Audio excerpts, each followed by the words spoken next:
let's talk about tariffs, but more specifically, let's talk about China. Let's see, China. This is a Hollywood. Wait, Alan. First of all, what do you know about China? What I know about China, I know nothing about China other than the fact that I eat Chinese food constantly. Well, I love Chinese food. I love Chinese food, Right, or as my family calls it, food.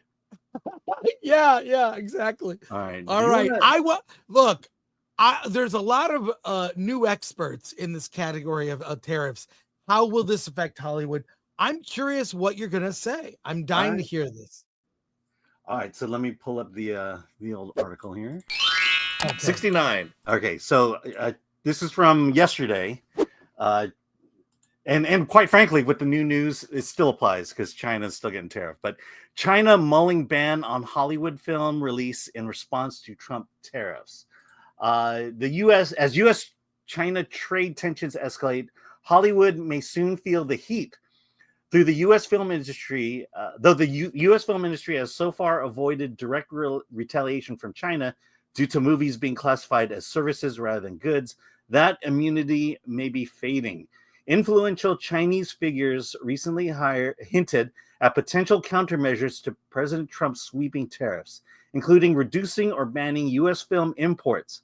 With U.S. studios already seeing declining profits in China due to a growing preference for local films, a full market shutdown could hit hard. Despite China's tight control over its film industry and growing push for domestic content, the U.S. still enjoys a trade surplus in entertainment, one that might soon be at risk. Look, let's talk about this. China is threatening to ban U.S. movies in their theaters. So this seemed odd to me. This seemed weird to me. I had a lot of questions. And so I decided, let's do a little experiment here. Let's assume that in 2024, China banned all U.S. films. All right, let's see what impact that would have had on the Hollywood industry. So I'm going to pull up an Excel spreadsheet I did because, unlike other Chinese, I don't like doing math. Look, this is the top 10 highest grossing movies of last year, 2024. The first column there is global. The entire the global box office. We have inside box office for Inside Out 2, global box office compared to China's portion of that. So as you can see, in Inside Out 2 of the total global, China. Sorry, they disappeared here. China consisted 3% of total box office for Inside Out 2. So let me look at this. You've got Inside Out 2 made almost 1.7 billion globally. China was 47 million, not a small amount of money. 3% of the total box office globally. Deadpool and Wolverine 1.3 billion. China's take 59 million. That was 4%. For Moana 2, 1 billion. China was 7.6 million, 1% of the box office. Despicable Me 4, almost a billion at 971 million. China was 17 million of that, only 2%. Wicked did almost nothing. Right. Wicked 747 million. China was 1.1 million. Yep. Which accounts for not even 1%. Mufasa, 720 million global, 7.7 million in China, 1%. Dune Part 2, 714 million. China, 19 million, 3% of the total box office. Godzilla versus Kong, well, this should be big. 571 total global box office. China made up 43 million. That's 8%. That's the highest one. Yeah. Kung Fu Panda 4, 547 million, 14 million global, 14 million China. That's 3%.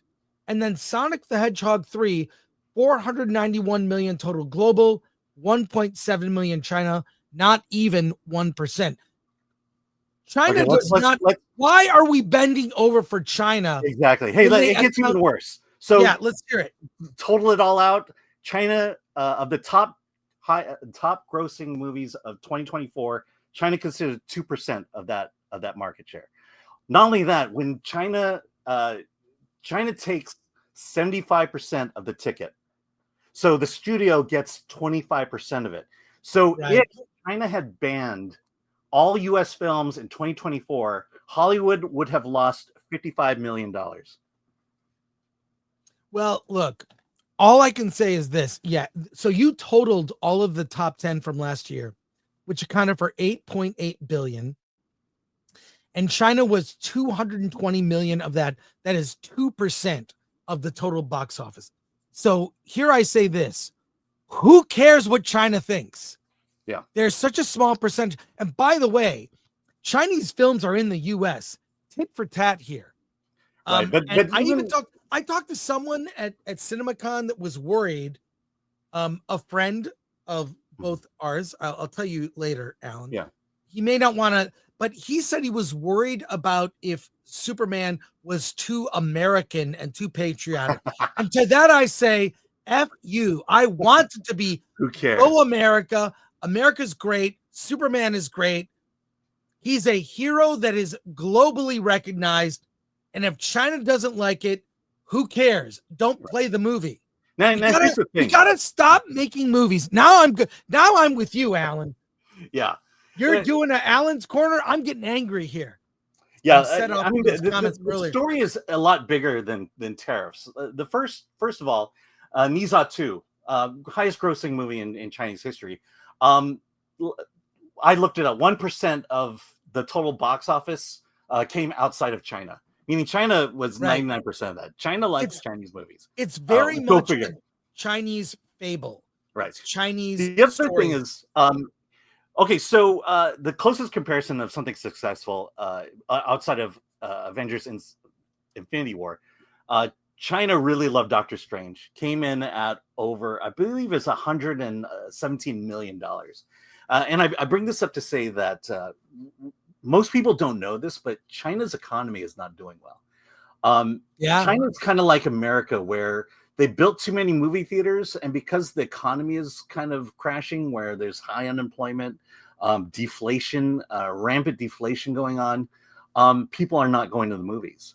So even if there was no problem with between U.S. and China in terms of economics, people would rather eat than watch a movie, and that's kind of the situation going on in China. Which I will tell you this: the movie that's going to be impacted most by this is going to be Avatar, because China came in with a huge number in terms of boxes. I don't have it on me, and I think it was like half. It was huge.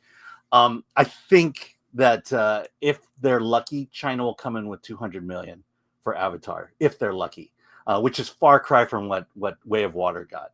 And I can't remember the statistic. I want to say half a billion, but I know it's a huge number.